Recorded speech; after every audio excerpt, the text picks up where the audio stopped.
Pada episode sebelumnya di saat Xiao Yan terkejut melihat Meng Tianqi, tiba-tiba sebuah ruang di langit terdistorsi setelah sesosok lansia muncul di depan mata banyak orang. Sosok ini mengangkat lengannya saat dia muncul dua pilar douqi megah yang berisi cahaya kilat yang kuat meledak secara eksplosif ke arah duo Guqian di bawah ini. Guqian dan Gusu sangat marah ketika mereka melihat sosok ini menyerang sesukanya sebelum mereka bisa mengutuk dengan keras. Mereka buru-buru menarik kembali sambil mengenakan ekspresi jelek. Dua kilatan cahaya besar melesat menembus langit seperti meteorit. Namun sebelum mereka bisa menyerang tubuh kekuatan tak terlihat tiba-tiba menyebar. Kekuatan ini secara kebetulan menerima dua kilatan petir. Xiao Yan menatap sosok tua yang turun dari langit. Dia tertegun ketika melihat wajah yang agak akrab itu karena dia menemukan bahwa orang tua yang telah campur tangan dan membantunya sebenarnya adalah orang tua misterius yang dia temui di kolam petir yang kosong, yang selalu mengatakan apakah ini benar. Seruan keluar tanpa sadar dari mulutnya. Kamu kepala apakah Xiao Yan tahu cara bersikap sopan? Panggil aku kepala sekolah.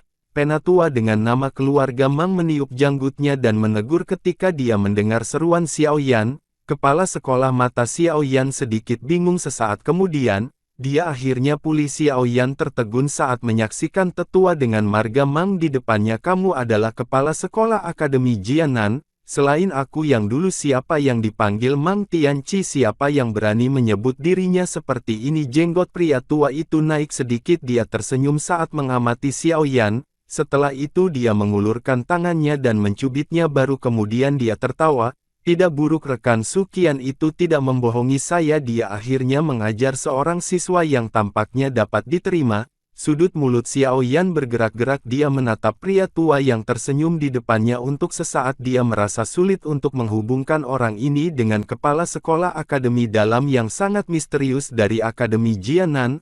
Aku benar-benar gagal mengenalimu ketika kita bertemu terakhir. Setelah kembali dan memikirkannya selama beberapa hari, saya akhirnya ingat bahwa Anda adalah Xiao Yan. Rekan Suqian itu berulang kali memberitahu saya tentang Anda melalui pesannya. Meng Tianqi menepuk dada Xiao Yan. Dia tampak sangat benar ketika berkata, kamu bisa tenang karena kamu adalah murid Akademi Jianan dan murid yang memenuhi standar ketat dari aku yang dulu. Aku yang lama akan melindungimu jika ada masalah terjadi di masa depan. Xiao Yan tersenyum pahit. Orang tua ini benar-benar tidak tampak seperti kepala sekolah yang misterius. Sebaliknya dia seperti bandit tua yang baru saja menerobos keluar dari sarang bandit.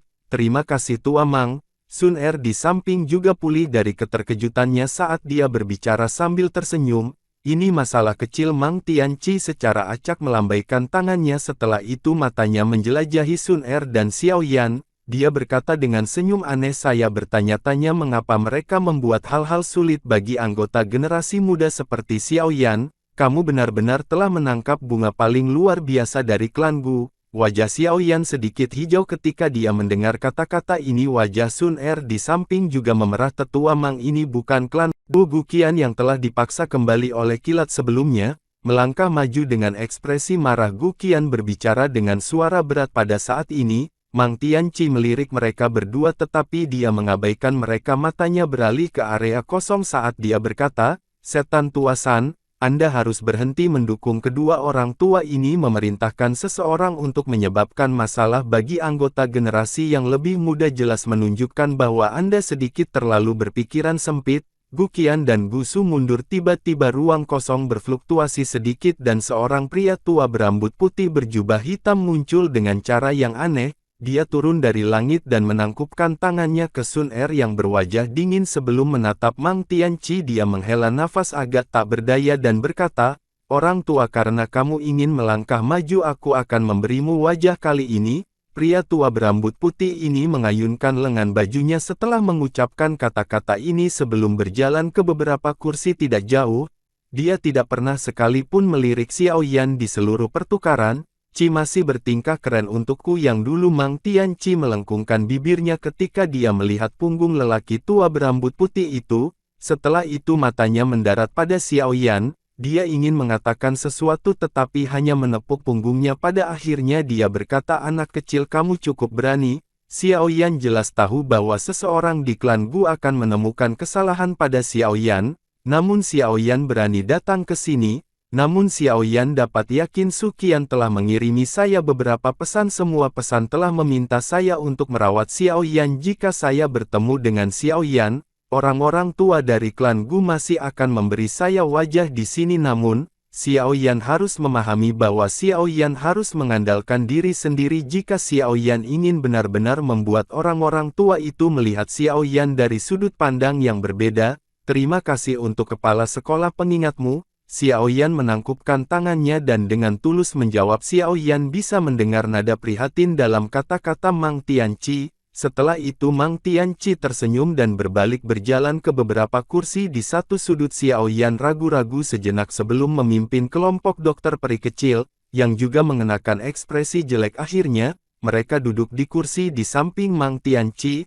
Orang tua itu tadi bernama Gu San. Dia adalah salah satu penatua yang sangat berpengalaman dalam klan Gu. Kekuatannya juga cukup besar dan dia memiliki pengaruh dalam klan Gu. Selain itu dia juga salah satu dari mereka yang dengan tegas menolak hubungan kita. Sun Er dengan lembut menjelaskan. Setelah mereka duduk, Xiao Yan mengangguk pelan. Dia bisa merasakan betapa menakutkannya Gu San. Kemungkinan dia setidaknya berada di puncak kelas Douzun. Jumlah ahli dalam klan Gu ini memang mencapai tingkat yang cukup menakutkan. Sementara Xiao Yan dengan lembut mengobrol dengan Sun Er, matanya telah menyapu area khusus ini. Mereka yang bisa memasuki tempat ini adalah orang-orang terkenal dari klan Gu. Namun Xiao Yan melihat beberapa wajah yang dikenal di antara orang-orang ini.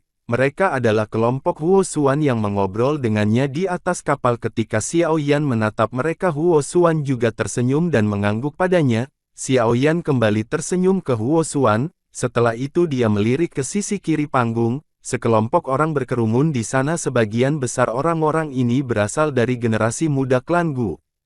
Xiao Yan melihat Gu Zhen, Lin Xiu, Ling Quan, dan beberapa komandan tentara terendam hitam di sana, dan pada saat ini mata beberapa dari mereka menatapnya dengan cara yang sombong. Ekspresi seperti itu di mata mereka menyebabkan Xiao Yan sedikit cemberut. Dia baru saja menarik matanya ketika mereka tiba-tiba berkumpul di sudut di depan. Sosok dengan aura pembunuh yang tajam duduk di tempat itu. Orang ini memiliki rambut hitam dan putih. Aura di sekujur tubuhnya sedingin es misterius. Berusia 10.000 tahun, seseorang merasakan dingin di seluruh tubuh ketika dia memandangnya. Mata Xiao Yan tampak muram saat dia mempelajari punggung yang seperti patung itu. Dia bisa merasakan gelombang keinginan membunuh yang akrab perlahan menyebar dari tubuh orang ini. Selain itu, target dari niat membunuh ini adalah dia, si setan umum, Gu Yao. Xiao Yan perlahan menghembuskan napas lalu tinju di bawah lengan bajunya tiba-tiba menegang. Niat membunuh seperti itu sama dengan yang dia rasakan kemarin. Jelas, ini seharusnya Jenderal Setan yang Sun Er katakan adalah ancaman besar baginya. Orang ini akan menjadi lawan yang kuat. Lalu kesungguhan melintas di mata Xiao Yan. Ini lawan paling menyusahkan dari generasi yang sama dari Xiao Yan. Kemungkinan adalah Jenderal Setan ini. Xiao Yan berhati-hatilah padanya. Sun Er juga merasakan ketika Xiao Yan telah menatap punggungnya yang sedingin es. Dia mengepalkan tangannya. Rasa dingin melintas di matanya yang cantik saat dia berbicara dengan lembut. Xiao Yan perlahan mengangguk. Selain itu makam surgawi akan terbuka segera setelah upacara dewasa selesai. Itu Xiao Yan dapat memasuki tempat itu dengan kualifikasi Xiao Yan. Namun beberapa tetua akan menghalangi Xiao Yan. Lalu Sun Er mengerutkan kening saat dia berbicara. Kamu bisa santai, saya akan membantu berbicara untuk anak kecil ini. Ketika saatnya tiba, kemungkinan orang-orang tua dari klanmu itu tidak akan membuat hal-hal yang terlalu sulit baginya karena wajah lamaku. Mang Tianqi di depan meregangkan pinggangnya yang malas saat dia berbicara. Kalau begitu aku akan berterima kasih pada Tuan Tua Mang. Sun Er langsung tertawa ketika dia mendengar kata-katanya. Tidakkah kamu sengaja berbicara untuk yang lama aku dengar? Gadis kecil Anda mencoba untuk menarik beberapa skema di depan saya yang lama. Mang Tianqi memutar matanya saat dia menjawab. Sun Er tersenyum tetapi tidak membantah. Klaim itu akan sedikit boros jika seseorang tidak menggunakan chip tawar-menawar yang baik. Namun, Xiao Yan harus berhasil lulus tes ini jika dia ingin memasuki makam surgawi. Anda harus menyadari apa yang saya bicarakan. Mang Tianqi menoleh untuk menatap Xiao Yan. Setelah itu,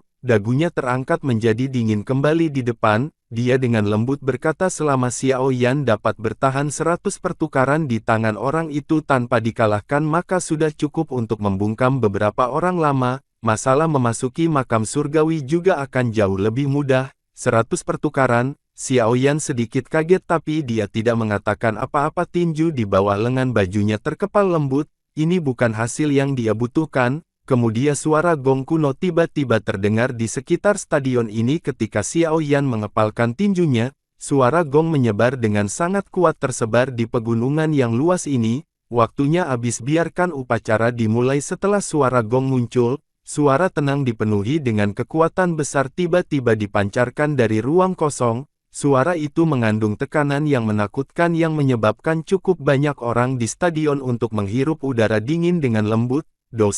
Doseng asli, ekspresi terkejut muncul di mata Xiao Yan saat dia merasakan tekanan yang berasal dari dalam jiwanya. Ini adalah pertama kalinya dia merasa